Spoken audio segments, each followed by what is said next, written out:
Every morning before the sun cleared Copano Bay, I walked down to the dock. I ran the bilge pumps on my son's boat for him, just so the engine had a minute to breathe before he climbed aboard. 30 seconds, maybe less. It bought Danny 20 extra minutes of sleep. He never once asked me for it. I filled his thermos the night before. 2 sugars, the way his mother used to make it for me, back when she still could. That morning was no different. Cool, 4 April. The tide low and quiet under the pilings. Danny came down the ladder, buttoning his shirt. He said, "Morning, Pop." Same as every morning of his life. I handed him the thermos. He tapped the rail twice on his way past. A habit he has had since he was 9. An ordinary morning. An ordinary dock. An ordinary boat under my feet. It never once crossed my mind that the 2 people I loved most in that house already had a use in mind for that boat, and it was not mine. Before this goes any further, please subscribe to True Deceit Stories. Leave a comment. Tell me where in the world you are hearing this tonight. Now, back to the dock. The call about Tuan came on a Tuesday morning in February. I was at the stove, scrambling eggs I never got around to eating. A woman from a funeral home in Palacios, 2 counties down the coast. She asked if she was speaking with Thon Vo. She said she was sorry to be the one telling me this over the phone. Tuan Le had died in his sleep. 3 nights before, a neighbor found him. His heart, most likely, though nobody would know for certain until the coroner finished. He was 69 years old. I thanked her, set the spatula down. Then I stood in my own kitchen and did not move for a long while. Tuan and I met when we were both 19, working the same shrimp boat out of Port Aransas for a captain who paid badly and taught us everything anyway. 50 years ago now. Within a few seasons we had our own outfit, a little wooden boat we called the Miss Xuan. For 10 years there was nothing in my life that was not also his. He stood up at my wedding. I stood up at nothing of his. Tuan never married. Not once, not in 50 years, though there was a woman in Aransas Pass for a while that I think he never stopped thinking about. I left the boats when I was 29. A training slot had come open at the Texas State Fire Marshal's office. The kind that does not come again. I took it. It meant selling my half of our second boat back to Tuan at a price that was fair on paper and nowhere close to fair in the water we had earned it in. I told myself it was temporary.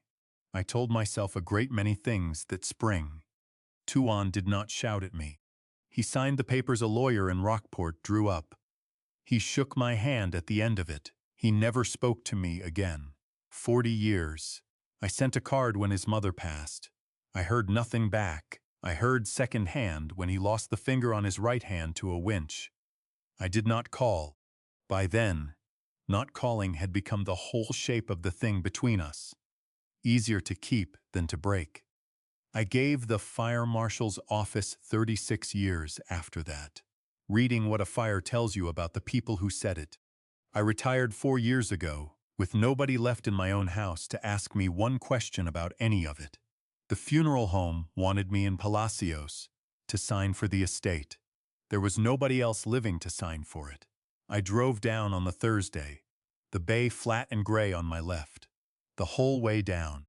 Matagorda County Court at Law had the file open already. A clerk who could not have been older than Danny slid it across the counter. Apologized for the wait as though I had somewhere else to be. Tuan had never sold the ice house on Fulton Beach Road, the one we always said we would buy back together someday and never did. It came to me. Along with the second boat, he had kept running long after most men his age sold out to the bigger operations. A boat he had named the Miss Hoa, and a certificate of deposit he had apparently never once touched. The ice house and the dock appraised at $610,000. The boat came in at $85,000. The certificate of deposit held $55,000, untouched since the year he opened it. $750,000 in all. Not one person left alive to leave it to, except a man he had not spoken to in 4 decades. There was an envelope in the file with my name on the front. Tuan's handwriting had gone shaky toward the end, the way handwriting does. Inside was a single page, torn from a spiral notebook. It said, "For Thon, who was right about the ice house and wrong about walking away from it. Keep the dock open for whoever still needs it." That was all. No signature. He never needed one. I would have known that hand anywhere. She left a phoenix half-finished in silk thread on a frame in our closet. 11 years now. I have never once moved it, let alone finished it. I thought of that frame the whole drive home from Palacios. I could not have told you why. Not then. I did not tell Danny and Shauna right away. Grief works strangely on a man who spent 36 years filing other people's tragedies by date and cause. I kept driving down to Palacios most weeks, watching the probate move the way I used to watch it move for other families. Except this time the file had my own name at the top of it. I told myself I was waiting until it was clean and final, before I said a word to anybody. Kim called me on one of those drives home. My older girl, out in Houston. She keeps the books for a dental practice, and has done my Medicare paperwork by mail for years, because I never learned to trust a computer with it. She said she had been going through a folder I sent her in March. Notice the coverage on Danny's boat had been changed back in January. Not lowered. Raised. Full replacement value. More than twice what the boat was worth in the water. With a rider added for a marine surveyor named Wade Pruitt that she did not recognize. Neither did I. She asked if I had done that myself. I told her no, not in years. She was quiet on the line a moment. Then she said, "Dad, I am probably imagining something out of nothing, but will you just look at it before you say a word to anybody?" I told her yes. I did not tell her about Tuan yet either. That is its own kind of shame. Deciding who gets which piece of the truth, and when. I am not proud of how I managed it that spring. The day the estate finally closed, I drove home a different way than usual. Out along the old coast road, past the ruin of the cannery. Just to look at the bay, the way Tuan must have looked at it most mornings without me. I had it in my head that I would set the folder on the kitchen table that evening.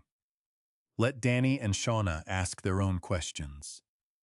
Pay off whatever they were carrying.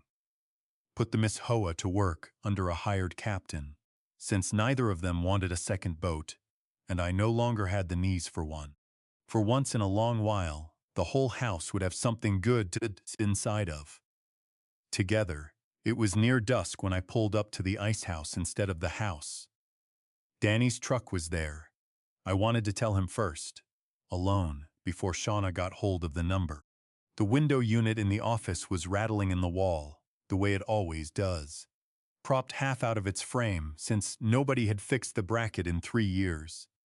The door behind it stood open for the air. I heard Shauna's voice before I saw either of them. Low. Even. Laying something out point by point, the way a person does when they have already said it to themselves, in the truck first. I did not go in. Not yet. I stood in the gravel with the folder against my chest and stayed exactly where I was. Through the doorway, I could see the edge of the desk. Danny's hand flat on it. Not moving. Shauna was saying that Wade owed her, from the windstorm claim on her bait shop 2 years back, that he would sign whatever damage report she needed once there was actually something to look at.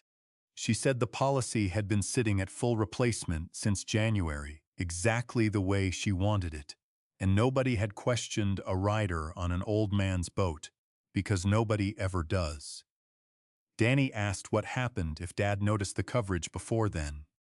She said he would not. She said I had not looked at that policy since before Kim was born. She said the season opener was 3 weeks out. Once the Miss Leon was working, there would be no clean way to get at her. It had to happen at the dock. At night, before she ever left the slip, Danny said something I could not make out. His voice does that when he does not want to be heard agreeing to something. Then Shauna said, "The thing I have not been able to put down since. He does not have to know a thing. His name is already on the policy." Nobody answered her. I heard Danny's chair creak once. I stood in the gravel with a dead man's folder against my chest, and a living woman's voice still hanging in the air. I did not move, not my feet, not my face. Not one part of me either of them would have seen if either of them had looked up right then. Neither of them did.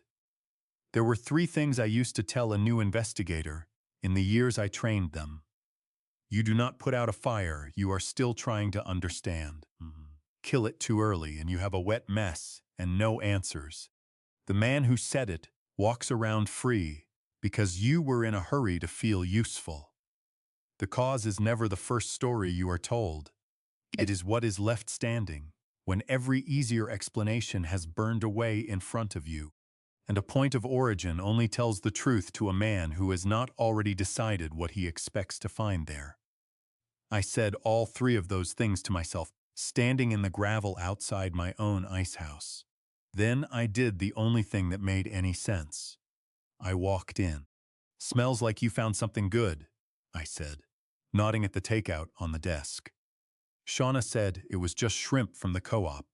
Nothing special. Danny asked how Palacios had gone. I said the coast road traffic was worse than it used to be, that I was tired, that I would tell them about the estate over supper, once I had had a shower. Nobody in that office could have told you one thing had changed in me. Not in the last 10 minutes. I made sure of it.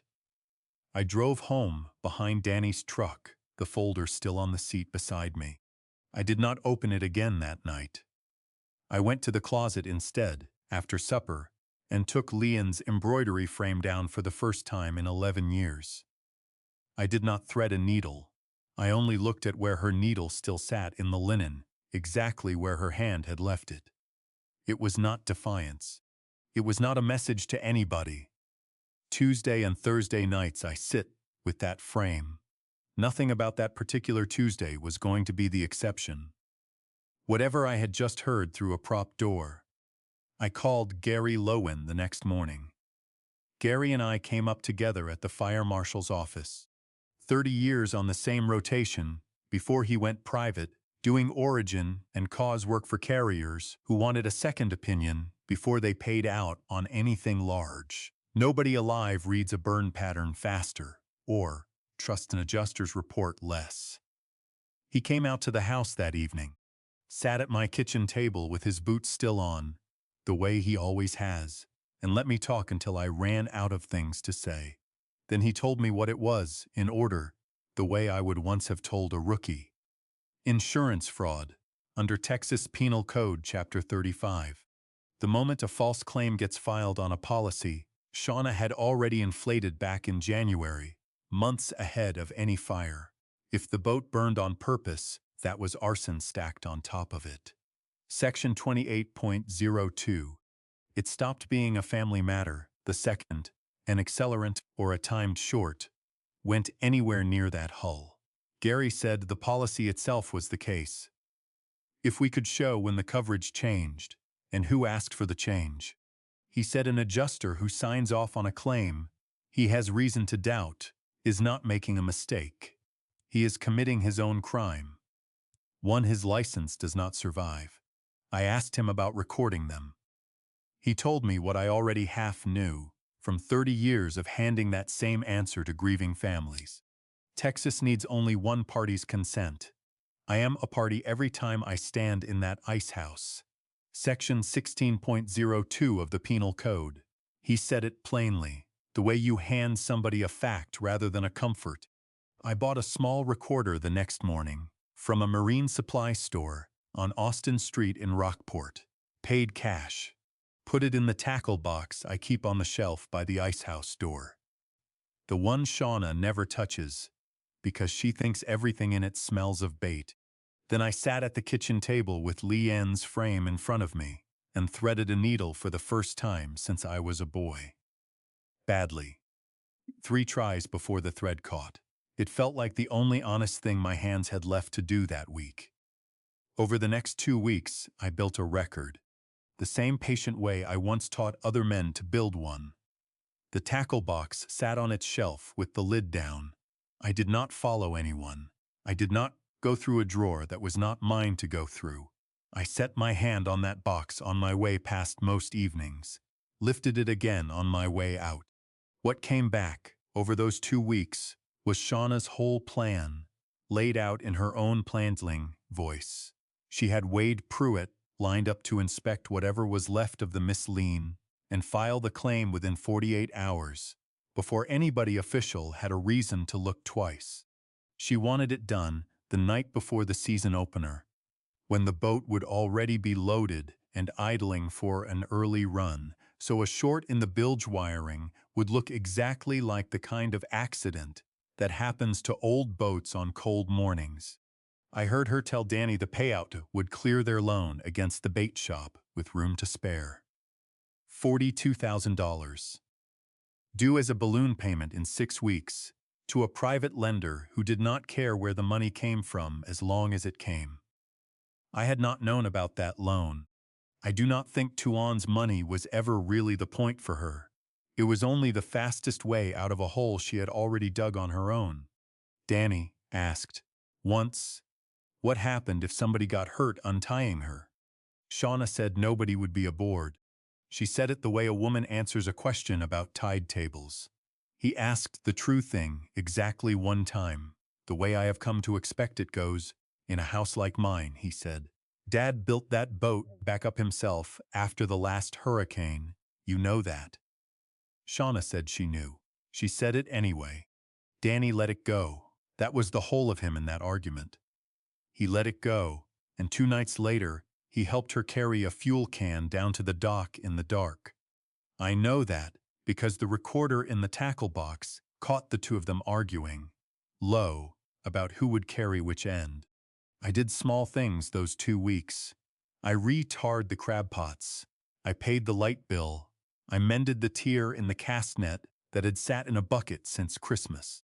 Twice I sat on the porch with a folded newspaper on my knee, while the two of them talked low in the kitchen about a fire that had not happened yet. Twice I did not open it. I called the Aransas County Sheriff's Office on a Sunday night and asked for whoever handled financial crimes. By Wednesday, I was sitting across a folding table from investigator Renee Solis, out of the Texas Department of Insurance Fraud Unit, looped in the moment a deputy heard the words marine policy. She listened to the whole recording twice, chin on her fist. Said nothing until it finished the second time. Then she took the headphones off and set them down carefully, the way you set down something you would rather not wake. She asked how long I had known. 19 days. I told her so. She wanted to know why I had not simply canceled the policy the moment Kim called me about it. I told her that is exactly what a man who does not understand a fire does. That I had spent 30 years teaching people not to reach for the extinguisher before they understood what they were looking at. It felt strange, saying that back to a woman half my age, in a room with a blind that would not sit straight. I did not enjoy it nearly as much as I had once imagined I would. We agreed on how it would go. I would not touch the policy. I would let the season opener sit on the calendar, exactly where Shauna had put it. When the fire happened, it would happen with the Aransas County Fire Department, already staged 2 streets, over on an unrelated call, close enough to answer inside 4 minutes, and keep the hull from going under. An attempt is only an argument, Solis told me. A completed act is a fact. A fact is what convicts a licensed adjuster who signs off on one. Those last 3 weeks were the longest of my life. They looked, from the outside, exactly like every other spring I have had on that bayou. I went to Mass on Sundays. I watched Danny's crew load ice. I sat on the porch most evenings with the radio low, listening to the shrimp boats work their way back in against the tide. One of the last quiet seasons that whole stretch of coast is likely to get, before the leases change hands for good. Whatever comes of any of this. Most mornings that spring, before I walked the dock, Danny knelt down in the kitchen and wrapped my right ankle for me. I broke it badly off the stern of a boat when he was 6 years old. It never set quite right. It swells if I am on my feet too long without support. He has done the wrap since he was old enough to manage the clasp. Tight and even, tucking the end under itself exactly the way I taught him. He did it that whole spring without missing a single morning, including the morning after I heard his own wife say my name did not need to mean anything to her. Only my signature, already sitting on a form. His hands were careful with my ankle the entire time his mind was somewhere else, going along with letting it happen to me down at that dock. I could not make those two things stand next to each other in the same kitchen. I did not try. I sat in the chair and let him finish. I thanked him, the way I have thanked him every morning of his life, for something small. The night before the season opener, Solis had two of her people a quarter-mile off in an unmarked truck, watching the icehouse dock through a spotting scope. I was not there. She would not let me be. She was right not to. I sat at my own kitchen table instead, porch light on, Leon's needle moving through 3 more inches of a phoenix wing that had waited 11 years for somebody's hands. Routine was the only thing keeping mine from shaking in front of nobody at all. Shauna set the fire a little after 2 in the morning, in the bilge compartment, under the Miss Lean's engine box. Made to look exactly like the kind of short that takes an old wooden hull in the middle of the night. The county answered in 3 minutes, not 4. They had the flames down before the hull went below the waterline, which was the whole point of staging it that way, and which is also exactly what let Solis walk onto that dock the next afternoon with a real fire scene, instead of a story somebody had told her secondhand. Wade Pruitt was out there by 10 the next morning, clipboard in hand. Before the hull had even finished smoking, I met him at the dock myself. It was still, on paper, my boat, my policy. He introduced himself, said he was sorry for the loss, said fires like this happened more than people thought, on boats that old. He had never once laid eyes on me before that morning. He would not have known my name if I had not given it to him. Nobody had ever needed him to know it, only to sign what came after it. He started assessing me the way Wade Pruitt assesses most people he suspects might contest a payout. Off the top of his head, casually, while pretending to write something else down. He asked if I remembered when the bilge wiring was last looked at. He asked whether I usually walked the dock at night. He asked, almost gently, whether a man my age still kept up with a boat this size on his own. I answered him properly, slowly. The wiring had been inspected and replaced 8 years before by a marine electrician in Fulton, whose invoice I still had in a folder at home. I did not walk the dock most nights, since my ankle does not care for the boards after dark, a fact my son could confirm for him personally. I had kept up with 2 boats and an icehouse for 36 years before I ever slowed down for anybody, including him. Then I asked him one question of my own. I asked how many marine hull fires he had personally adjusted in the past year, whether his inspection log for this one would show he had spent more than the 11 minutes he had actually spent walking that deck. He did not answer. He looked past me at the water for a while. I told him the whole of our conversation had been recorded, that Texas required only my consent for that. Section 16.02. I told him I had said so now rather than later, because a man does his best thinking with a clear head. I thanked him anyway, the way you thank a man whether he deserves it or not. I walked back up the dock, past the scorched rail, past the ladder Danny climbs down every morning, and got in my truck. I did not turn the key, not right away. I sat there a long while with my hands flat on the wheel, not thinking about anything I could have named for you. Then I drove home, went straight down to the shed, repacked the ice in the hold of the Miss Ho, because it needed doing, and because my hands something in them that was not that dock. They came for both of them 11 days later. A Thursday, 20 minutes past 6 in the morning. I had been up since 4. I sat in the front room, in the chair that has been mine since before Danny could walk, a folded newspaper across my knee that I never once opened. A sheriff's cruiser and an unmarked sedan came down the Shell Drive slow, the way the mail carrier does, because there was nowhere left for anybody to run to. Or so I believed, sitting there. Solis knocked 3 times. Ordinary knocks, the kind a neighbor uses. Danny opened the door in his work shirt. Half-buttoned, he had heard the cars same as I had. Something moved across his face that I recognized without wanting to, from 36 years of standing in other people's doorways, for exactly this reason, though never once before in my own. He was working out how much of it I already knew, how much he could still hope to keep from me. It did not take him long to reach the end of that sum.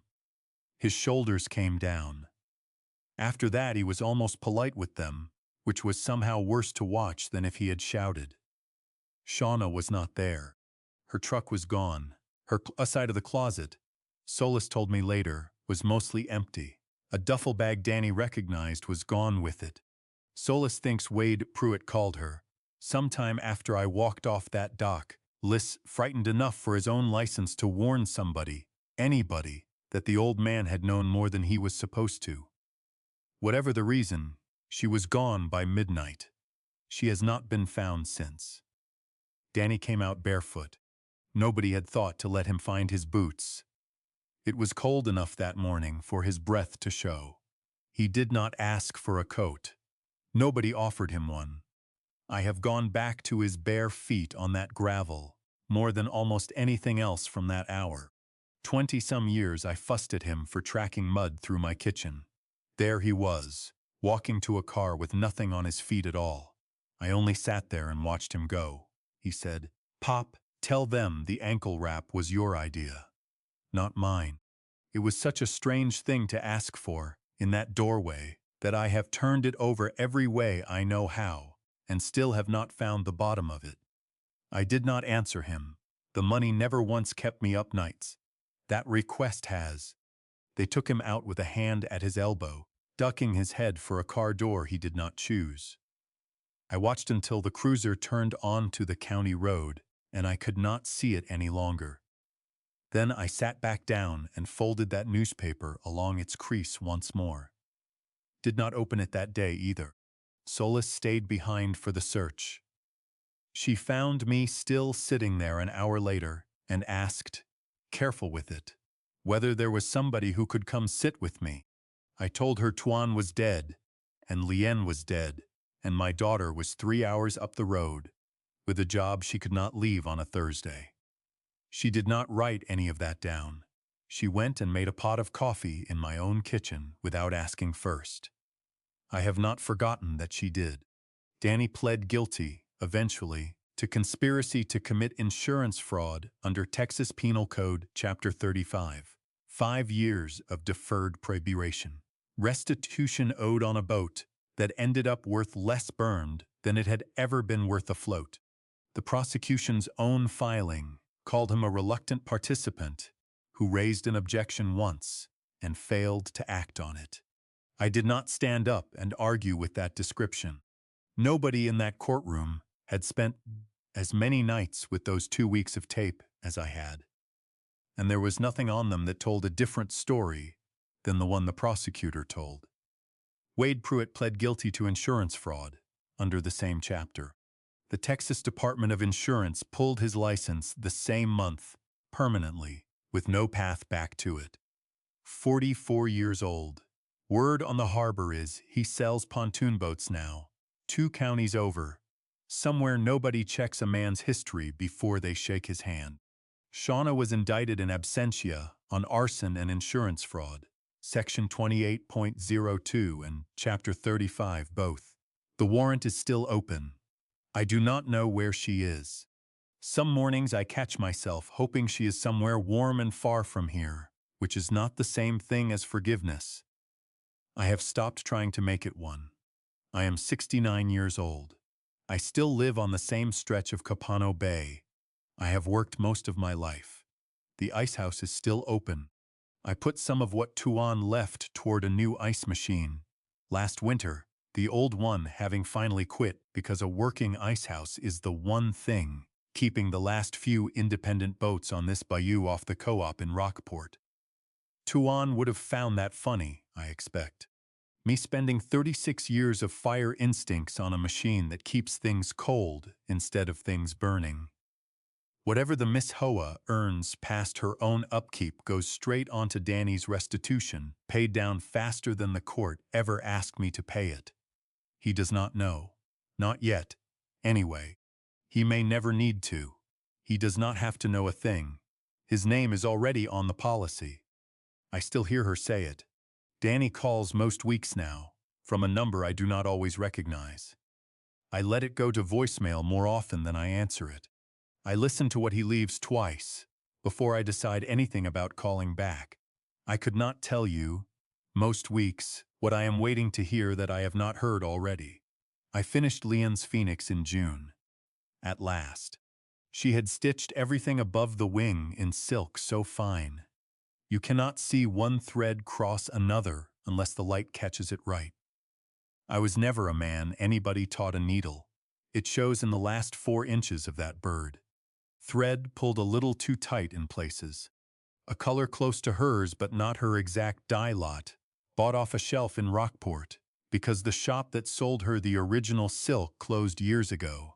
I had it framed anyway, exactly as it stands. Her hand and mine both visible on the same cloth if you know where to look for the place they change over. I hung it above the altar shelf, her photograph on the left, where it has always stood. Tuan's on the right, in a small frame Kim found for me, the first photograph of him I have owned in 40 years. There is a space between the two I have not filled yet. I tell myself it is for nobody in particular. I do not smooth my stitches down anymore, trying to make my hand agree with hers. I only keep the frame level. I let what is new sit next to what is old, the way the two of them are going to have to, for as long as that wall holds it. If this story stayed with you, please like the video and subscribe to True to See It Stories, so the next one finds you. Tell me in the comments where you're watching from tonight. There is another story waiting on the channel right now, and I will see you there.